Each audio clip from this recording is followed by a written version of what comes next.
morning children. Good morning teacher.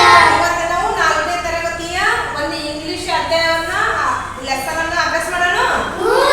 Ready ಇದ್ದೀರಾ ಎಲ್ಲರೂ? Ready. Very good. ಇವಾಗ ನೋಡು 4ನೇ ತರಗತಿಯ ಮೊದಲನೆಯ ಒಂದು ಪದ್ಯ ಯಾವುದು ಅಂತಂದ್ರೆ ಯೂನಿಟ್ 1 ಹೌಸ್ ಹೋಲ್ಡ್ ಆರ್ಟಿಕಲ್ಸ್. ಹೌದಾ? ಇದನ್ನ ನಾವು ಸ್ವಲ್ಪ ಅದರಿಂದ ಆಯ್ದಿರುವಂತಹ ಶಬ್ದಗಳನ್ನು ತಗೊಂಡು ಈಗ ಈಸಿಯಾಗಿ ಸರಳವಾಗಿ ಓದಲಿಕ್ಕೆ ಅದರ ಅರ್ಥವನ್ನು ತಿಳಿಯಲಿಕ್ಕೆ ನಾವು ಶಬ್ದಗಳನ್ನು ಬರ್ದಿವಿ. ಯಾವ ಸ್ಪೆಲ್ಲಿಂಗ್ಗೆ ಯಾವ ಒಂದು ಶಬ್ದಕ್ಕೆ ಅದರ ಅರ್ಥ ಏನು ಅನ್ನೋದನ್ನ ನಾವು ನೋಡೋಣ. ಇವಾಗ ನೋಡು ಯೂನಿಟ್ 1 ಹೌಸ್ ಹೋಲ್ಡ್ ಆರ್ಟಿಕಲ್ಸ್. ಹೌದಾ? ನಾ ಹೇಳ್ತೀರಿ ಯೂನಿಟ್ 1 ಹೌಸ್ ಹೋಲ್ಡ್ ಆರ್ಟಿಕಲ್ಸ್. ಅದರಲ್ಲಿರುವಂತಹ ಶಬ್ದಗಳನ್ನು ನೋಡು. ಹೌಸ್ ಹೋಲ್ಡ್ ಮನೆ ಸಿಬ್ಬಂದಿ. ಆರ್ಟಿಕಲ್ ಪದಾರ್ಥ. ಕ್ಲಾತ್ ಗಡಿಯಾರ. ಲೈಫ್ ಜೀವನ. ಔಂಡ್ ಗಾಯ.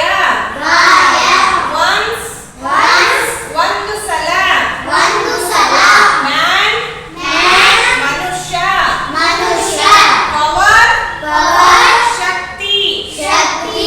ಜಸ್ಟ್ ಈಗ. ವೆನ್ ಯಾವಾಗ. ಸ್ಟಾಪ್ ನಿಲ್ಲು. ಲೇಟ್ ತಡ.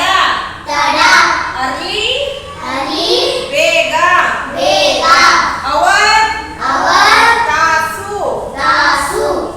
ಲಾಸ್ ಲೋಸ್ ಕಳೆದುಕೋ. ವೆಲ್ತ್ ಸಂಪತ್ತು.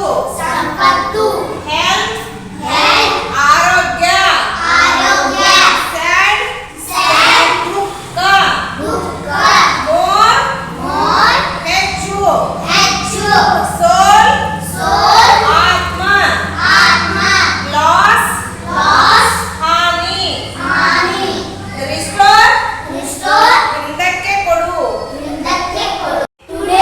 ಇವತ್ತು ಅಥವಾ ಈ ದಿನ. ಓನ್ಲಿ ಒಂದೇ. ಅವರ್ ನಮ್ಮ. ಓನ್ ಸ್ವಂತ. ಲವ್ ಪ್ರೀತಿ. ಟಾಯ್ ದುಡಿ. ಸ್ಟಿಲ್ ಪ್ರಶಾಂತ.